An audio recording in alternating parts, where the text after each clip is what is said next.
الفكر يا إنسان لو أطلقته متأملا في قدرة الرحمن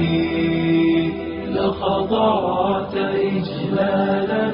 وتسبيحا له سبحانه رب عظيم الشان يعلو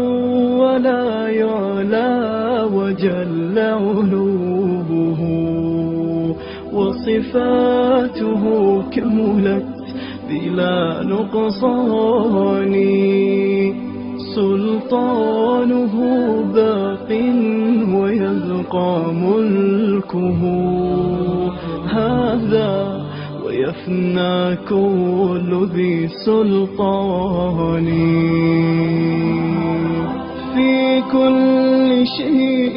قد تكامل صنعه ذا محكم التنزيل خير بيان قد عم أرجاء الفضاء بآيه انظر ترى ما لا يصفه لساني هذه السماء تزينت بكواكب لجمالها رفعت بلا أركان والريح تجري والسحاب بأمره يحيي بها ما مات من بلدان هذا ومن آياته تلك التي حملت بلا رجل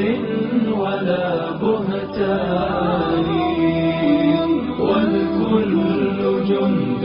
للإله أماتا